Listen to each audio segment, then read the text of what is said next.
Welcome to the Strong, Single and Human podcast, a real look at single parenting, how to navigate the ups and downs of life with kids on your own while keeping sane. We cover all manner of subjects from domestic violence, dealing with childhood trauma, through to fussy eaters and how to help your kids become resilient. I'm your host, Claire Martin. Welcome. This week's guest is Dr. Vic Manzo. He's a business and spiritual mindset coach, certified Paediatric Chiropractor, holistic wellness coach, and 3 times author and podcaster. Wow, don't know where he gets the time to fit it all in. He helps individuals lead a fulfilling and soul-filled life effortlessly by sharing principles of ancient wisdoms and spiritual truths, while bridging the gap with science, universal laws, quantum physics, and neuroscience. Dr. Vic is the author of 3 books, with the most recent one being Decoding The Matrix, and then powerful tips for unleashing your potential and accelerating your spiritual awakeness. He also has, if that wasn't enough, 2 podcasts, The Mindful Experiment, which is ranked top 1% globally, and The Mindful Chiropractor, a podcast focused on the chiropractic profession. And now he's a new dad, so he now knows what it's like to have kids. Awesome. Hi, welcome. I'm going to call you Dr. Vic at the moment, but I know you've said call you Vic, but I like Dr. Vic. It makes you sound like Doctor Who.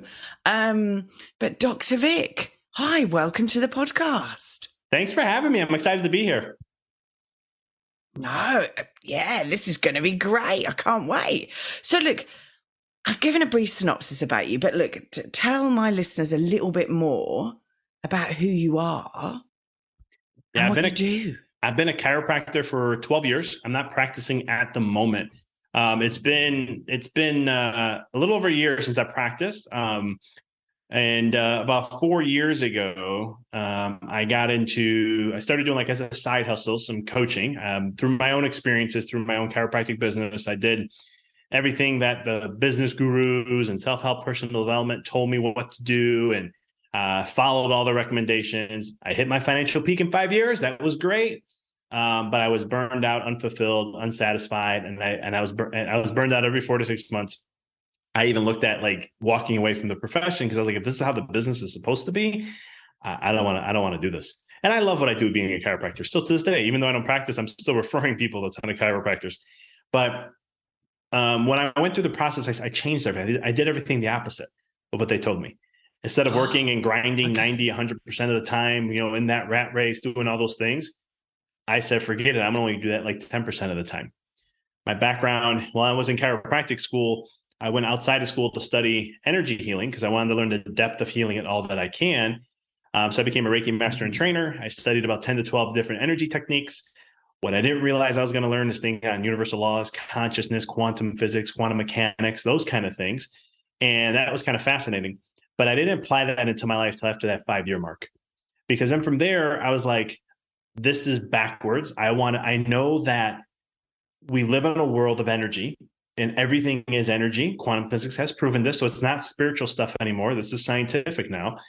And it's one of those things I'm like, right. And if I shift my energy and if I shift my vibe and I get my mind right, because I studied chiropractic, which we're brain doctors. So I studied all the neuroscience, and I went a little further and I studied behavioral neurology and neuro-linguistic programming because I knew the brain center. So I was like, let me just understand how this plays a role on humans and how we think and how we act and so forth. And I said, well, if I get my mind right, I get my vibe right, then the action little action is all I need and everything will work out. And it did, because I hit my financial peak, but I took a 40% hit because I rearranged my office to be more specific to what I really wanted. Because what I found out is I was being prototypes to the people I was following. I was like little minions of them instead of being who I would really wanted to be. And that happens so much. I see it so often because a lot of times we chase money thinking, I just want to be successful. I just want to have the money. I don't care what that is. And that's like selling your soul in a sense, because you're losing in essence of who you are. That was me. I did that. And then I took a 40% hit on purpose to change my business around a year later, but applying things differently. I didn't change nothing in my office. A year later, a little over a year later, I was right back to where I was, and I was working over 50% less than what I was before. That's when I felt like I needed to teach entrepreneurs this, started doing it as a side hustle. And now I've been doing it full time in this last year. So what we're going to talk about today is burnout. Because like you were covering off, right? You were dealing with burnout, really, quintessentially, wasn't it? You were working for 5 years and all you were following was the money as such. And you just burnt out. Is that what I'm getting? Is that the gist of it? Most likely, yes. I mean, it was following what the gurus were telling me to do and how to be, like, not just in business, but also like even chiropractors, just following what it is to be that way. And the byproduct of being those minions instead of being me. And that led to the burnout so much more. So quintessentially, that's burnout, isn't it? It's working really, really hard, not having any downtime. And it's great to chase your dreams, but you've also got to do self-care, isn't it, really? Quintessentially at the end of the day. And so you said you changed 40% of your office, your life, 40% of your life? Would you say it was your life? We took a 40% hit financially by changing our office and what our focus was, how we were giving care. Like, we got more strict with our recommendations. Like, this is what the recommendations would be to help you. And if you're interested and you want to commit to that, thumbs up. If you don't, there's other chiropractors that are a lot more lenient than I am. And unfortunately, I'm like, this is just because for me, I was tired of, I'm better now, but I'm very big perfectionist. When I do something, I go all in. I like to make sure I'm giving it my 100%. And I get, as a doctor, I used to get very frustrated where I wasn't getting certain results. Now, we still got results, even with what we were doing, even at the level of the care that we were giving, but it wasn't at the level I wanted to see. I was like, at least 80 to 90% I want to be seeing, like the neurological changes. Yes, people were getting better. Symptoms are going away. Their lives were changed. Yes, thumbs up. But I was looking at things from a neurological perspective. That means there's no sensations. You can have a whole plethora of issues going on neurologically, and you'll be walking around life saying, I'm perfectly fine. I don't notice a thing.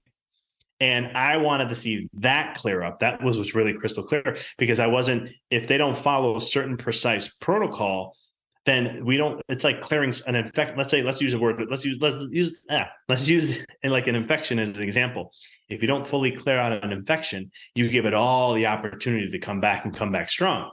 I'm not saying what we work on as chiropractors is an infection, but the analogy is very similar, because if I'm looking at something, what we do is called a subluxation, which is just like a misalignment in the spine that causes nerve interference.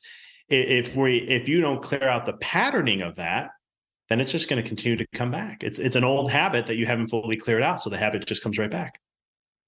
Wow.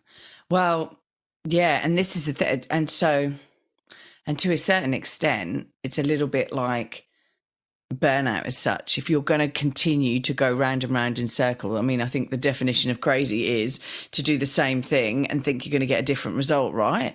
And I suppose the thing that why I wanted to bring you on, right, is because, like, you've written 3 books, right? Decoding the Matrix, Powerful Tips for Unleashing Your Potential and Accelerating Your Spiritual Awakening, right? And like, this podcast is about single parents, right? And like, we suffer from burnout and all of those things, right? And it would be great to decode our matrix, right? Whatever the matrix that we are living in as a single parent, right? I think, like, when I've been talking to you previously, like, burnout for us is like, it's not about just work, right? Things don't stop. Somebody said to me the other day, well, your life doesn't stop if you get ill, because you've got a kid to look after. You've got a house, you've got to feed it, you've got to feed my child. Sometimes he's an it. But, I've got to still continue. I've got to bring money in. Thank God I get sick pay if I am sick. But, there's all of these things. And some single parents don't get sick pay. So you're juggling so many balls up in the air that for a single parent, burnout is massive, massive, massive, massive, because you're running a house and running a kid's life and running your life. So how do we do what you've done and change our lives around? Maybe not by 40%, because I'm not sure I could do it by 40%. I'd have to get rid of a child, which sometimes. But yeah, what do we focus on? How do we do this?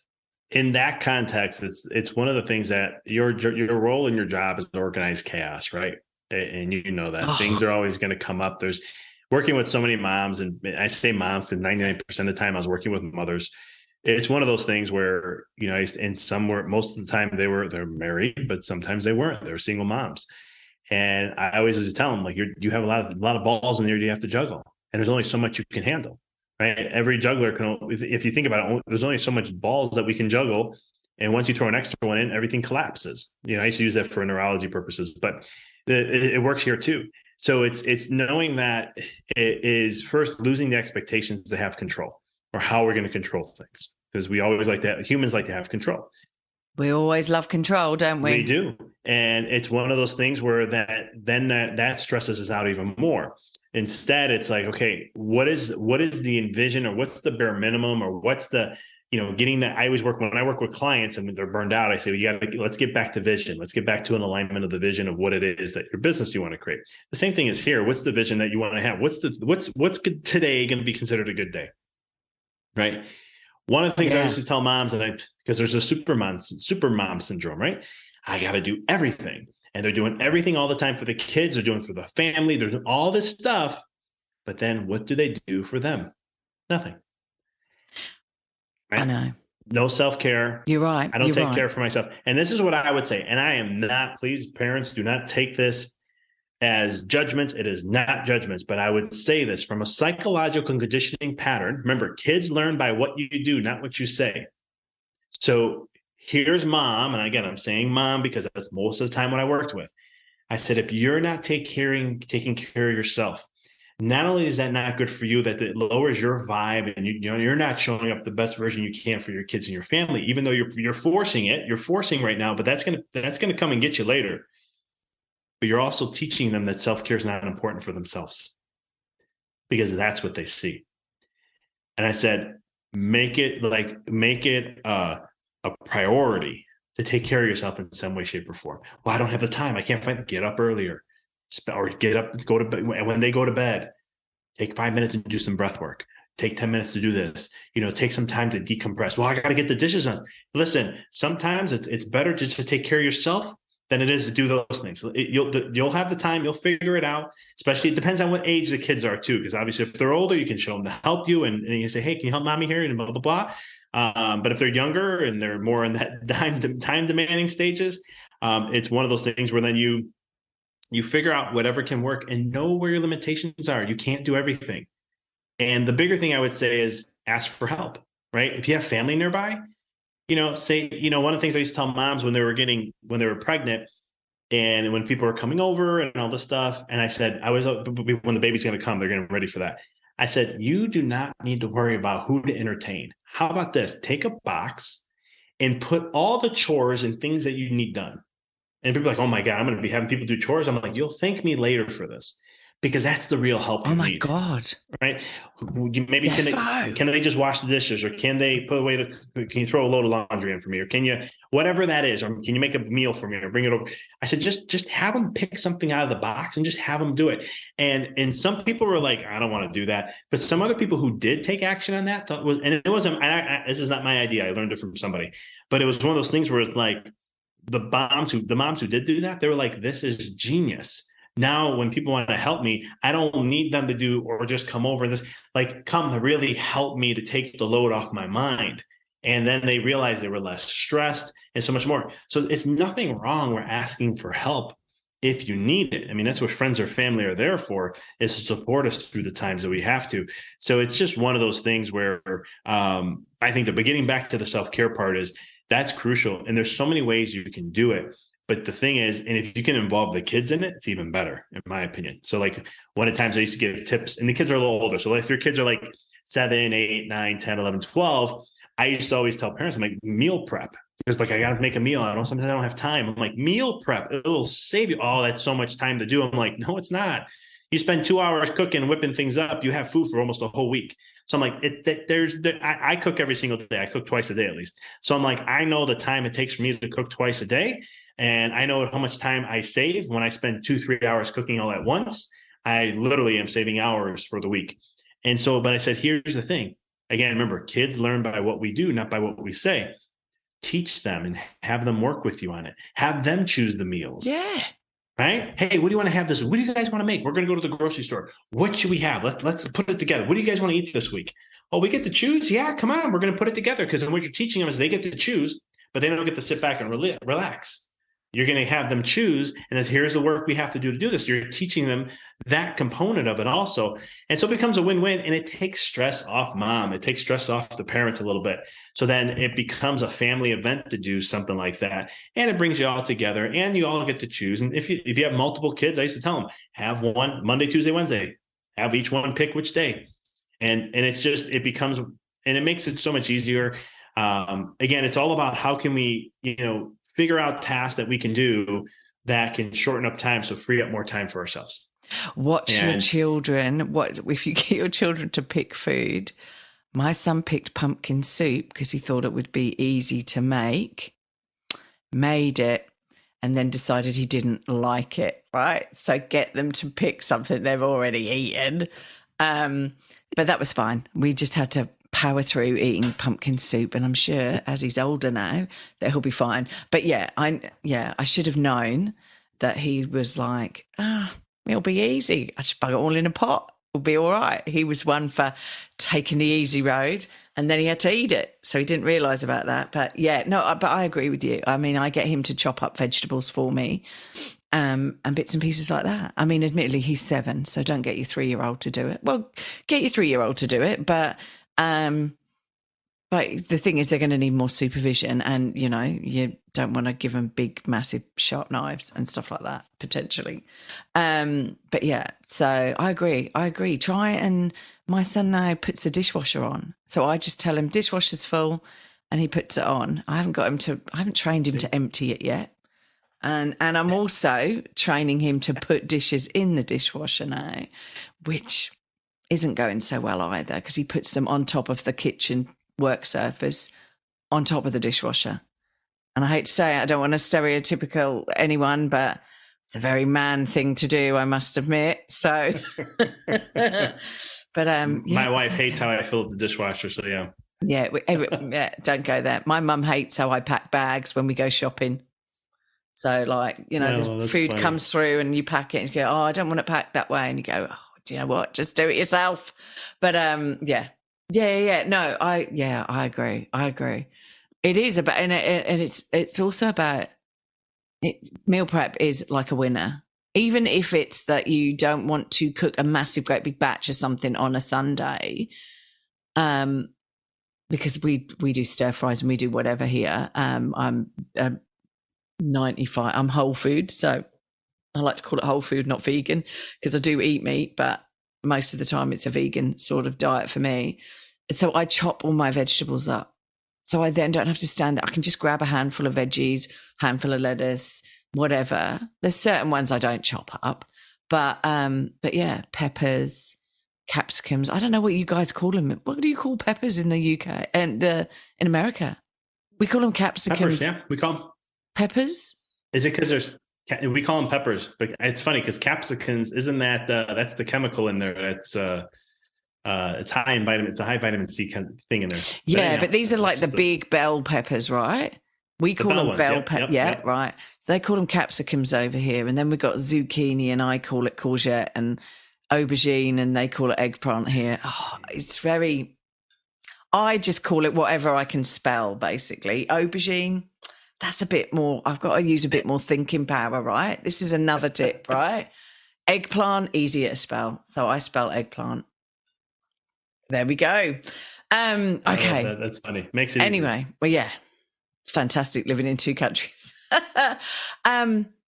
Okay. So I think you touched on it previously as well regarding energies, quantum physics side of things. And you went and studied about energy because the world is full of energy. And I agree with you, right? So like, if we are burnt out and we are knackered and depressed and just tired all the time and all of this stuff, like because that energy, your energy is on a downer as such and not positive, you're not doing stuff for yourself, being happy and stuff. What does all that energy do, that negative energy do to the body and to you and things like that? Because like, yeah, I mean, go ahead. Sorry. No. It's because like you were a chiropractor, right? So you must have seen like a lot of pent up, stressed out people. Oh yeah.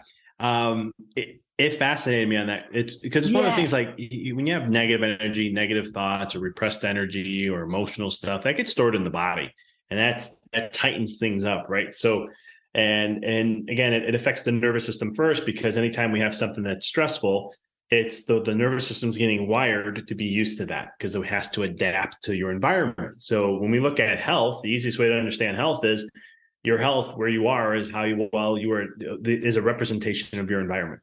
If your environment's unhealthy, you're going to be unhealthy. If your environment's healthy, you'll be healthy. And so when we look at like negative, sorry, it's windy here, and I think my doors are closing upstairs, and that's why he's barking. So I apologize. But one of the things is that's okay. It was only a little rumble, and it's one of those things where when we look at that, though, that can play huge havoc on your health. Burnout just in itself means you've used up all reserves. Your brain is mentally exhausted because you're always fixated on the stress of the life of the day. You're overwhelmed. You're focusing on the overwhelmed, and overwhelm happens because the mind's not organized. The overwhelm can only happen when you're not organized. Yeah. And I don't mean organized, clean in a house and stuff like that, although that is a byproduct of that kind of stuff. When the mind's not organized, usually everything around you is not going to be either. But we get overwhelmed in those kind of things. And sometimes that's why taking a step back, having action plans, or even looking at things like, I love having, I'm not big into scheduling. I do scheduling. I have to.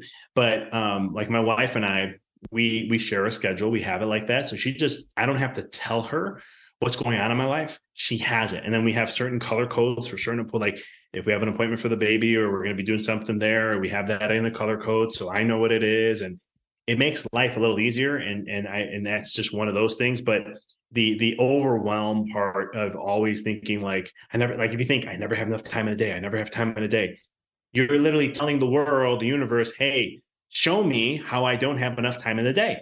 And you're going to experience that until you shift your mindset. So it's that, and then the aspect of thinking, focusing on the negatives, or just that aspect of it. It's one of those things where it can be it's draining. But one negative thought lowers the immune system. We know that. So there's a lot of effects of what this can do. Wow. But you got to remember, all these little things, you're training your nervous system to stay in a stress mode. So a lot of times people come into my office. There's an example. Let's say it's a mom. She's like, I just got this crink in my neck. I don't know what I did. I just went like this, and it just, boom, I just felt the pop, and there we go.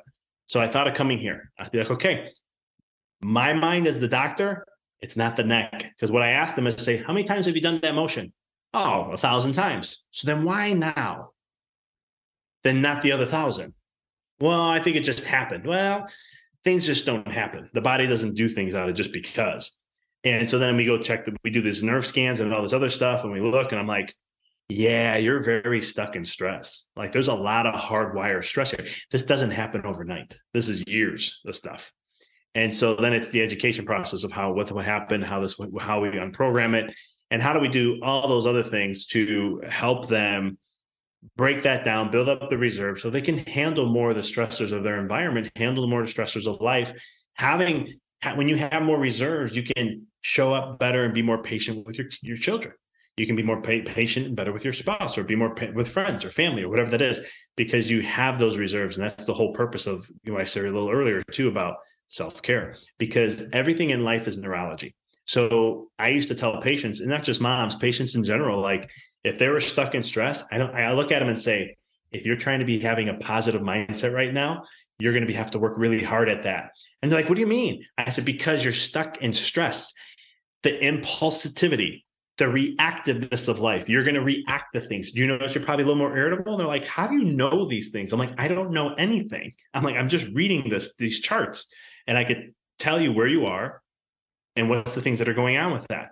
And so they'd be fascinated with it, but it's literally just, I understand that when you're in a state of stress, your brain steps away from being what we call the neocortex, which is right up here, which is what makes us human. This is what separates us from mammals. Well, we're all mammals, but the thinking side, the reasoning side, all that stuff.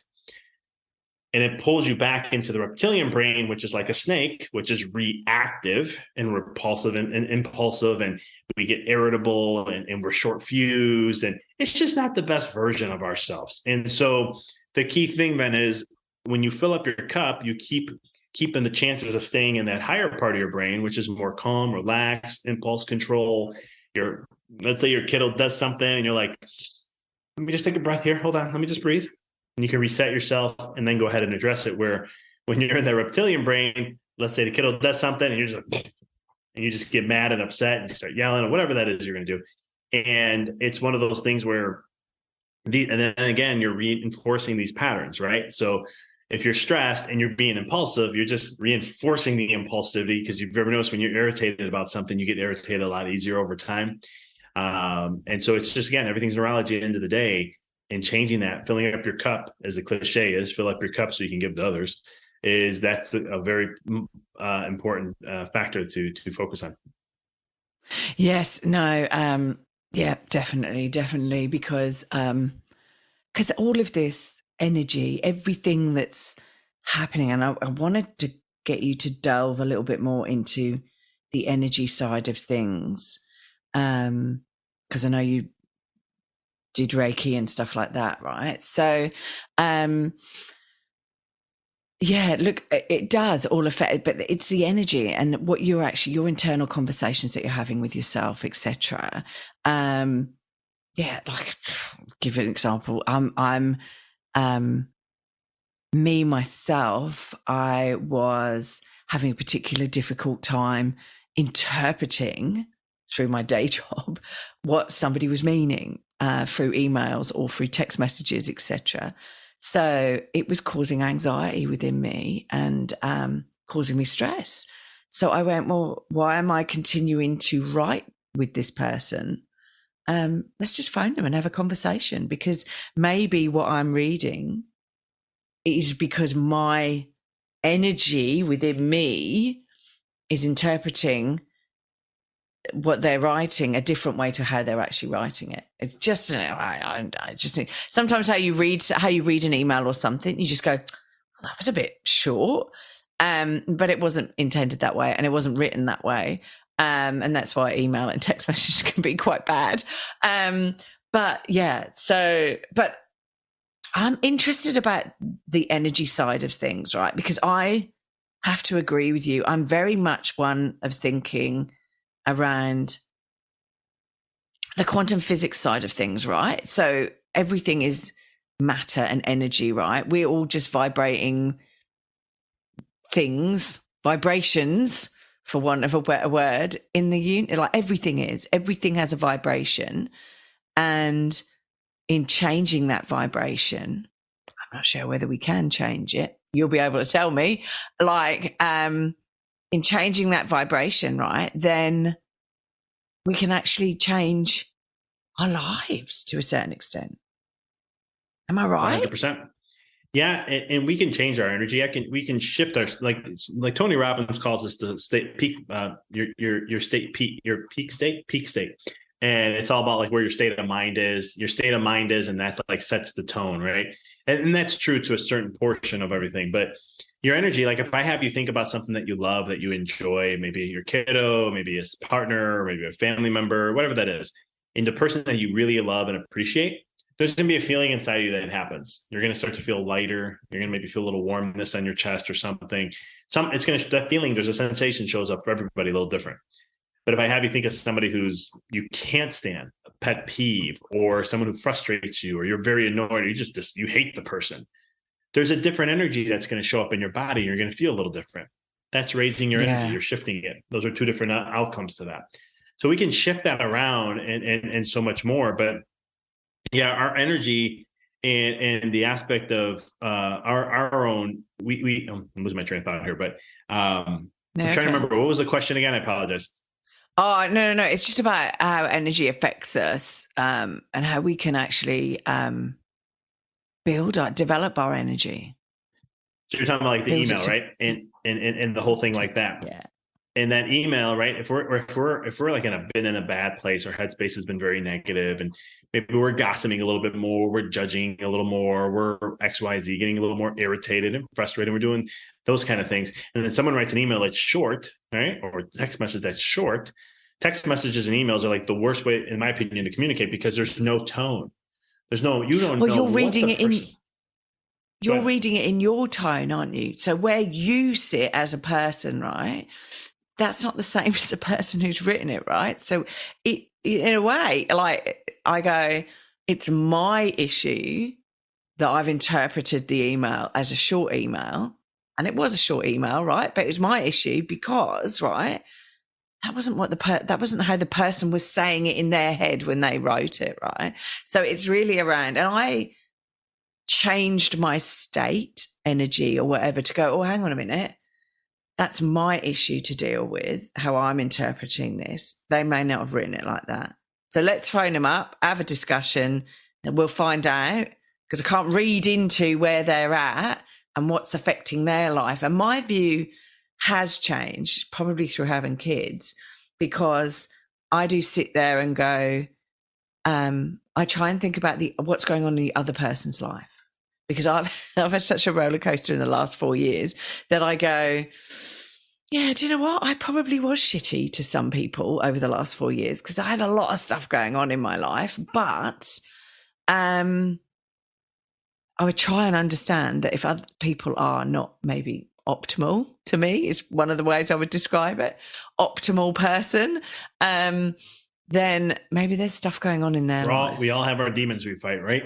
And I always just see, my earlier years and my earlier part of my life, somebody acted a certain way. I'm like, man, this is how they are. It's just that way. And then it's like, as I got older, I realized, no, we all are the same. The problem is we're all just dealing we all have wounds and pains and battles that we face. And some are winning those battles a little better than others, but it doesn't mean that one's better than the other. It's just how we are. So how we treat or how we react or how we talk to somebody, that's just a reaction of ourselves. And that's why, like with like a testament, the interesting about text message emails, it's not only just where your energy state is, but it's also what your conditioning is, what you're used to. If you had a parent or a mother or a father who was like very short to you all the time, like when they were mad, they were very short. They didn't talk much. They were very short into things. And so your subconscious, when it sees something short message, it's going to already think that means that they're upset or they're bothered. Because your brain, exactly. Because your brain, what your brain does is it fills in gaps. So like, this is why, like, if an event happens and if you forget parts of the event or the story or whatever, your brain is going to fill in the gaps based upon your consciousness level of where you are and how you see the world. And so it'll be like, even if it was, let's say you're just like, oh no, but then this happened. And I'm like, I don't remember, but it was this. And you like are so certain that it's that answer. Like, this is what happened. And you're so certain because it resonates to your energy. That's why you're so certain. And you don't realize that, let's say, 30% of that story, you totally forgot, but your brain filled in the gaps for you based on past experiences, conditions, and so forth. So, okay. How do we become aware of all of this stuff then? So how do we become aware of it and change it to make us, one, not burnt out, two, like a lot more positive and change our lives? Because I'm sure there's a lot of single parents out there going, oh my God, this can't be my life, right? I didn't sign up for this. surely things will change, right? And I think you're in control of your destiny as such. So how do you become aware of all of this and change The first it? thing is awareness of the patterns, being in the present and seeing a pattern show up. So it's seeing something that, like, man, I keep seeing, why is it when my son acts this way or my daughter acts this way, I have XYZ reaction, right? And or if they say something in a certain tone and that gets me going. Sit with that for a minute. There's a reason why that's coming up, and there's a pattern to it. Because when you have a trigger, triggers are the easiest, not the easiest because there's work to be done, but it's one of the quickest ways to be like, why am I being triggered by this? And there's something deeper that's going on. You don't need to know the answers in the moment. You just have to ask that question. Why am I triggered by this right now? Right. And that opens the door to have your mind start to look at other things. And when it starts to look for other things, you're going to start the journey of now seeing, where else does this show up in my life? Where did this come from? Where did I learn this before? Who taught me this, or who's this representing? Because sometimes it can be your parents, a friend, a family member, somebody in your past, a teacher. There's so many ways the brain is conditioned and programmed. And so it's becoming aware of that. It's the same thing I do with business clients. When something comes up, I always tell them, let's look at that pattern. Let's look at why you got triggered. Well, this ain't going to relate to my business. It's a relationship, or it's because of this thing.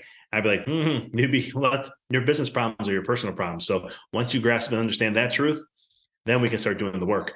And it's the same thing here in this kind of realm. It's becoming aware and from being of the patterns that are showing up in your life. From there, that's 50 to 90% of the problem being solved. From that point on, you want to know what that feels like. You can try to train, you can try to make it become aware with your mind, but your subconscious mind is extremely smart. It's smarter than you and me and everybody else. So it knows how to pull the strings on you. Oh, this is what I'm saying. It's a subconscious, isn't it? But it's subconscious. Go ahead. So you're not really conscious of it. Not at all. No, but you're not really conscious of it, are you? No, you're not not conscious of it. And that's why I call it the subconscious. But there are always patterns that will show up, because the subconscious, 95% of our life is dictated by the subconscious mind. We only live really 5% consciously based on research. And so this means we're an autopilot. That's why we have the same experiences over and over. That's why generationally you can see the same experiences over and over in families, because no one's really making the shift consciously to make a change. But if you can what I just shared here alone, if you can just pay attention to what triggers you or seeing the patterns that show up in your life, you can start to change that game. You can start to change the course of it all, because now you're saying, well, why is this showing up? And because now you're starting to take control and say, well, I'm not going to react that way. I want to choose a different way to react.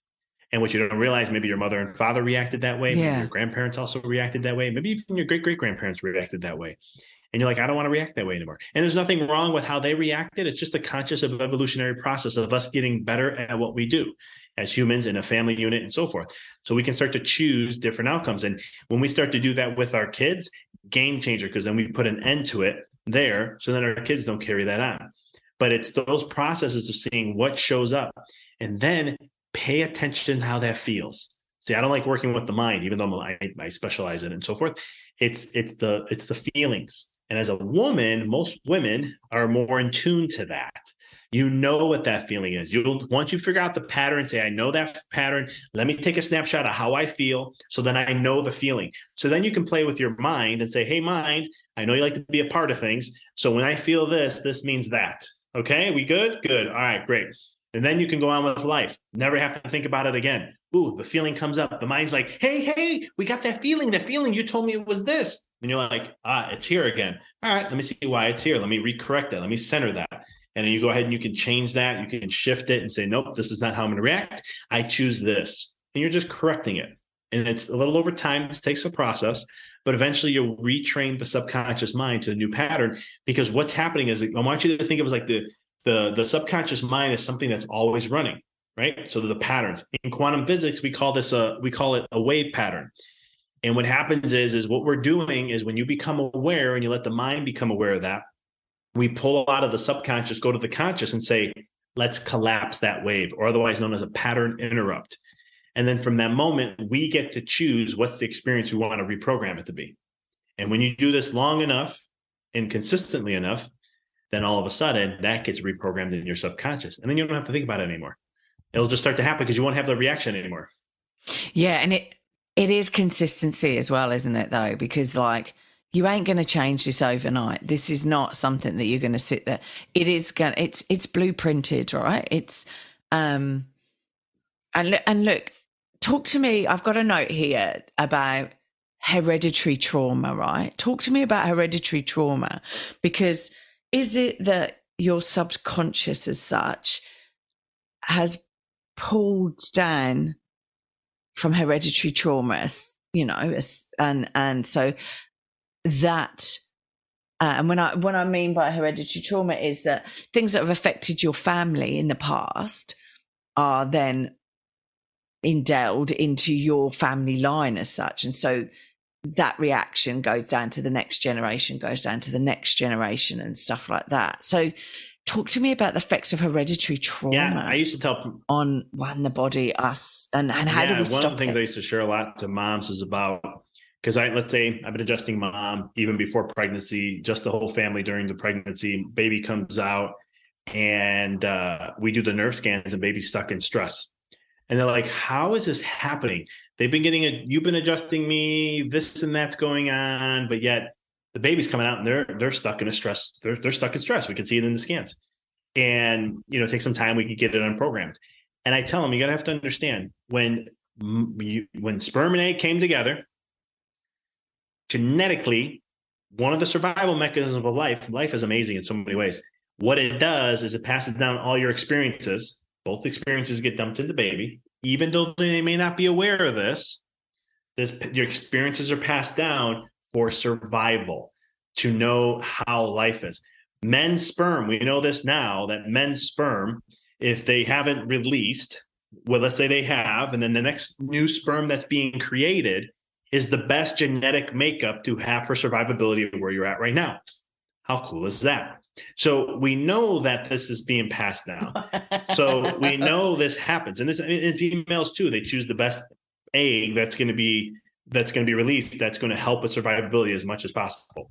So we know this on both ends. So then it becomes okay, well, while we're passing down these experiences, again, it's all the same stuff. Be recognizing the patterns. What are the patterns that don't make sense? What's showing up all the time, or what's your triggers? Those have been my way in my coaching experience and things I've done for business clients, is that helps them, because those are the easiest ways they show up. Like, for example, money, right? Man, doc, no matter what I do, I'm hitting the wall with money. I had a client today I was just talking to, and he's going through one of my courses that I have. And he's like, man, I have so much baggage. I didn't realize it, because one of the courses talks about baggage and what we carry on from our past. He's like, I didn't realize I was programmed in this way. I said, well, I'm glad we talked about some things. I said, I'm so glad we're having this conversation. This is the stuff I love working on. I go, here's the thing. What you just told me, though, is not the root. This is just the branch of the trunk of the tree. I said, if you want to figure out what that really is, because we think that where we are right now is just because of where we are right now, we have to understand that we as adults are really just kids with big bodies. All our issues happen between the ages of 0 and 7, because when you look at neuroscience, you look at neurodevelopment, your brain from the age of 0 to 7 is getting conditioned and learning how to adapt and survive into this world. By the age of 7, once the full left brain, or the left side of your brain has developed, it's not fully developed, but it's developed now where logic is fully kicking into gear. It thinks that it has figured out life and how to survive in this world. So then all that is from that moment on between 7 and 12 is reconditioning what it already has believed. And so by 12, 13, 14, now it's been conditioned to be like, nope, this is how life is. And this is what's going to keep you alive. So this is what we do. And so that's the process that we go through. So as adults, well, we all have kids, we all have child stuff that we're really working on. We're all children deep at heart. And it's all stemmed from back there. And to, again, subconsciously, you can't think this stuff through. You can try. I'm not saying it doesn't work. It's a lot of work. And the chances of you getting to that level are very slim to breaking through, because you're trying to take a square and break it through a circle. Like the square blocks, like a little kid toy. And no matter how many times you jam it, you can maybe get through. You might. But if you understand the subconscious mind is programmed through image and feelings, right? So image and feelings, that's how it was. When I said, remember, kids learn by not what we say, but what we do. Well, what are they looking at? They're watching an image. And how we're making them feel. Exactly, right? So whenever they see something, then there's a feeling, and they're picking up on your energy. We don't give kids credit. I mean, we know now that babies in the womb can pick up on energy. They can tell, like they've done studies on this where, let's say there was an oopsies, right? You didn't plan to have a kid and it accidentally happened. The mom may be excited, but the husband or the partner, and the male figure, women figure, whatever, the partner is going, I don't really want this, not right now. They can be saying that to themselves. That could get programmed into the kids. They've done studies on this. I forgot how the study was done and so forth, but they've seen how we call them imprints, and it imprints onto the nervous system, and then all of a sudden that becomes an actualization. I remember I had one of my my bigger families when I first started getting into the family wellness more. I'll never forget the mom. She was like, "You don't have to sell me on chiropractic." We're like 6 months into care. But she's like, "You don't have to sell me anything." She goes, "My oldest child had chiropractic care when they were even young, when they were babies. My middle child did not have any care, and her younger one was only like 4 or 6 months old when she started care." She goes, "My oldest and my youngest are the most stable, emotionally balanced. You name it. Don't get sick as often. My middle child, who has never had chiropractic care, constantly is always getting sick, very emotional, all these other things." Took a couple years to like fully break her out of these patterns. But then all of a sudden, she was just like the other ones, calm, not getting sick, balanced, all these different kind of things. So it's, where was I going with this? The point I was bringing up that story was because the mom was also the reason why she said she didn't, not only did I have to sell her there, but her oldest child, she always said, she's like, "I know why my daughter has anxiety. I know it deep in my gut." Now, one of the rules I had in my office was I never argue with a mother's intuition. So if a mom told me something, even if it didn't go along with what I was seeing or didn't make sense or anything, I always tell them, "I trust your intuition. And if you feel that's your intuition, then go with it, even if it's against what I'm saying, because there's just a power there that I am not even going to mess with. I respect it and I'm not messing with it." Intuition is very powerful, especially on mothers. And so, but long story short, she'll tell me a story like her daughter, when she was 12 weeks in the womb, she had a car accident, and something about the gallbladder had to be taken out, emergency surgery. The daughter has very similar reactions when it's going to school or she would always worry about something happening. And the mom's like, "There's nothing going to happen, honey. Nothing has ever happened before." But when she started to learn what I was sharing, she goes, "That's it. That's her anxiety issue." Took us over almost 3 years to break out of it. And it wasn't just chiropractic. We introduced horse therapy and a bunch of other things. But we were able to get it out of the nervous system because it was something ingrained at such a young age. 12 weeks old. Now, somebody say, "Oh, this is just crazy." Listen, I understand how this works, but I didn't show the mom that. I didn't tell the mom that. It was the mom told me that from understanding it. She goes, "This is why my daughter has anxiety." And so these things can be programmed at such a young age. We understand that, but they pick up on energy. So the point I'm sharing all of this is because, again, subconscious mind is programmed by an image and how we feel, or how we, either the feeling that's coming from that or what we're picking up on, like how we view it. Right. And so that's how you reprogram the subconscious mind, by imagery and using feelings. But the key is it takes time. This is not going to be a one-time thing. You can start to make the change in the energetic realms, in the quantum realm. Like in your mind, you could be like, "I am making this change. That is it." Energetically, you feel that. Great. You made the change energetically. That happens like this. But we live in a physical world. So what happens is neurologically, it takes time to rewire that brain. And for some people, it can take a month. Some people can take 3 months. Some people take 6 months. I always tell people, don't get hooked on the time frame. Just go through the process and visualize what that's going to be like when you get there. Wow. Yeah. No, that's fair enough. Look, Vic, where do people contact you? Where do people get in contact with you if they want to learn a little bit more about what you do, want to buy your books, and connect, basically? Yeah, my website's everything. It's empoweryourreality.com. You can find my books on there. You can find my social media stuff, which is at the bottom of the website. I have a podcast you can come tune in, listen to. I talk about mindfulness stuff and mindset, mindfulness, and a whole variety of things. I have there, and trying to think what else I have on there. Some classes that I have, I also offer. So everything's on my website. So it's my hub for everything. Yeah, go check it out because there's lots of information on there, and your podcast is awesome too. So, like, you know, with all this mind magic stuff, yeah, no, it's awesome. It's awesome. So, look, I have one final question for you. What book would you recommend? And it can't be one of your three, right? What book would you recommend for my audience and why? I think I might mess up his name. I think it's Gabor Mate. Yeah, that's his name. Oh, God, love him. Love him. All his work is... Me too. I've got all of his books. Yes, very solid work. I've studied him since I got a hold of him early on. And his work is really like... There are very few people. There's a lot of... I don't want to go negative here, but there's a lot of fakes in the world, unfortunately, social media and so forth. People say they're experts and they're not. Knowing what I know, I could pick it out pretty easily just for when I know... There are very, very few people in this world that are so like dead on, just from my own generality of what I know, neurologically, quantum physics, all these things that I've studied so far. I'm no expert. I never claimed to be an expert, but I know a good amount of things. And he is very, very in alignment with that. And he can help radically change past traumas. So I've read Gabor Mate's, in the realms of, what is it called? The realms of ghosts or something like that. Okay. So just to give people a little bit of background on Gabor Mate, he basically is a Canadian physician who spent 30 years helping addicts in Toronto, Vancouver. I'm not sure. Some Canadian. I knew it was Canada Canadian somewhere, big city. But Toronto's a big one. Yeah. Yeah, no, I might be Vancouver though. I might have got it wrong. And basically, so he's got 30 years experience of dealing with addicts, basically alcoholics, drug addicts. And that was his practice.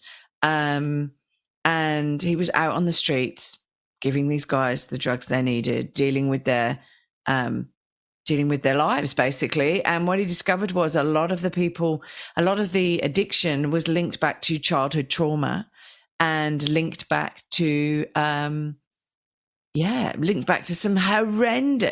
horrendous situations.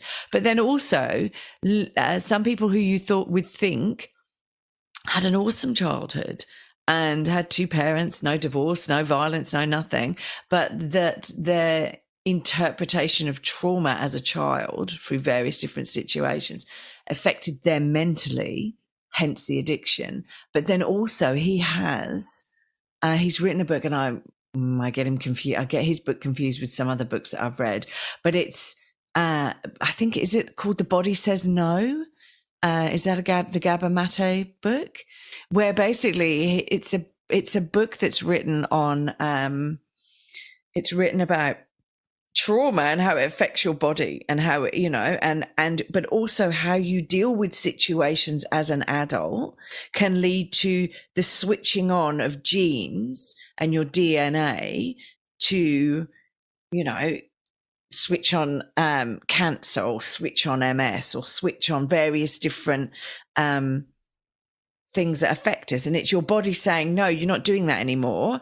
And it gives you a disease or gives you something to stop you from continuing to do what you do. And I've put it in a very, very, very simple form.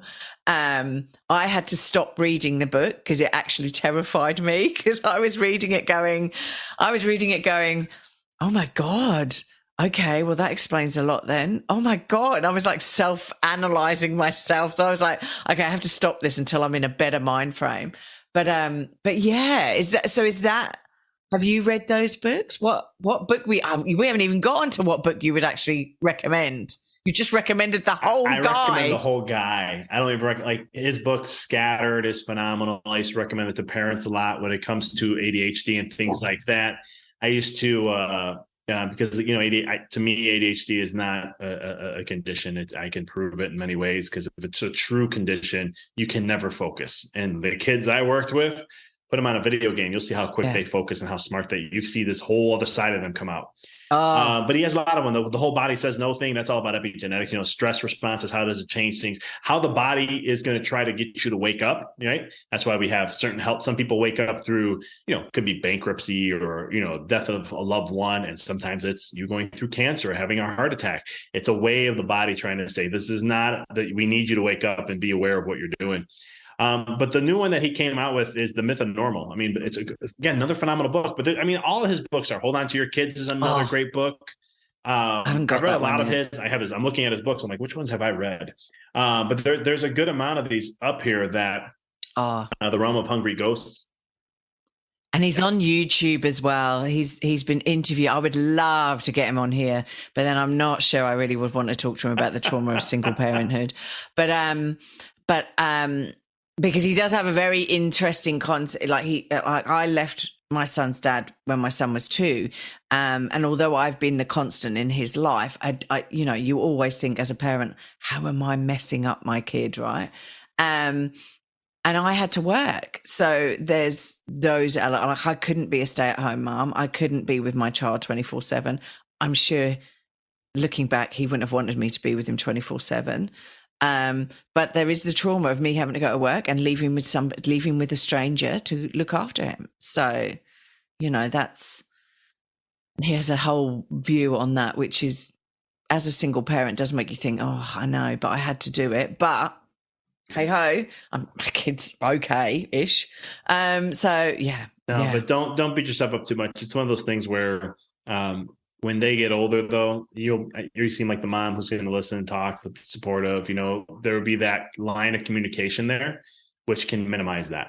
It's just been my experience of what I see. It doesn't always, but and sometimes you're just too close, right? It's like the stuff I know about certain things. I tell my wife all the time. I go, I can't help you, and she's like, I don't want you to help me. I'm like, I know, because I'm too close to you. You won't take it in. But if a stranger says the exact same things I say, you're going to be like, oh my God, that's golden. And I'm like, it's just because we're too close. And that's normal. That is perfectly fine.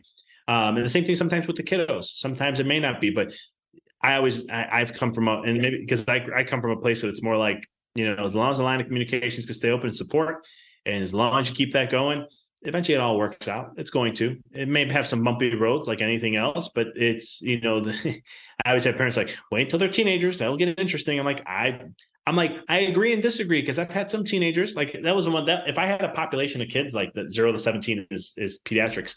And I said, if there was like the one that I just did not like, I connected with, but not at a deep level, was teenagers. But not all of them are like that, though. I had some great connections with some. Some would look up to me, and not that they had to look up to me; they chose to. I admired them and of their ambition in life and where they wanted to go, and I could see all this potential. And even the parents would be like, I remember one of the moms was like, it was one of the girls I used to help. I've adjusted her for like almost 3 years, and she's like, this is the one place she loves to come to. But she's like, she loves coming here and just being here, and she appreciates you and your wife. My wife works in the office, and just the energy here. She loves. Yeah. This is the one thing she's been consistent, like hardcore. There you go. Yeah, it's the energy again, right? So it's always energy thing again. But it's one of those things where but at the end of the day, I always say everything's communication. At the end of the day, it's finding those lines. And if it's not you can always, like, for me, I had an outlet. One of my mom's friends was somebody I can vent to. She listened to me. I can talk to her. And I was always like, man, if my mom was, I don't know if they did, but I would just, if they needed to get a message across, they can tell her. And then they didn't do this, but I was like, that would be smart to do. And I told my wife, I'm like, if our kid, if we happen to have that, but they trust somebody we know, then we talk to the person they trust with. And just say, hey, to have. You will. And we'll feed it and go from there. So there's always ways. Yeah. Yeah. I word my mum up, because I may say something and my son won't listen to me. But if my mum says exactly the same, he'll go, oh, okay. And so, yeah, it's quite funny. So if I'm having a hard time, I just FaceTime my mum and I go, Mum, hi. Oscar's being a pain in the arse. No, but yeah, it's not very often, but yeah, no, it's all good. Look, Dr. Vic, thank you so much for coming on the podcast. I feel as though we bounced around a little bit, but I think we got there. I think, there was some really, really good information you've given us. People go to his website, check out the details that are on the website, Insta and Facey and all the other social media stuff that he's on, and go from there. I'm talking as though you're not actually here now and you've left, but you are here. Look, thank you so much for joining us, Dr. Vic. Thanks for having me. This was a lot of fun. The information that was needed came out, and I appreciate the time. It's all about the energy. Okay, thanks a lot. I'll speak to you later. Thank you. Thanks for listening. If you've enjoyed this podcast and you would like to hear more, please hit subscribe wherever you like to hear podcasts. If you would like to support us further, share this episode with your friends and family. And finally, drop us a review on iTunes, as I'd love to hear your thoughts, comments, and ideas. It all helps me to understand and produce awesome content you want to hear just like this. If you want to check out our past episodes, write to us, appear on the podcast, or for links, resources, and show notes, go to our website, www.strongsingleandhuman.com. We are also on all the usual social media platforms, Insta, Facey, and Twitter. I hope you have a wonderful week, and I hope to see you back here again soon. Be kind to yourself, and remember, no one is perfect. We're all just putting one foot in front of the other and doing our best. I'm Claire Martin, and you've been listening to the Strong, Single and Human podcast.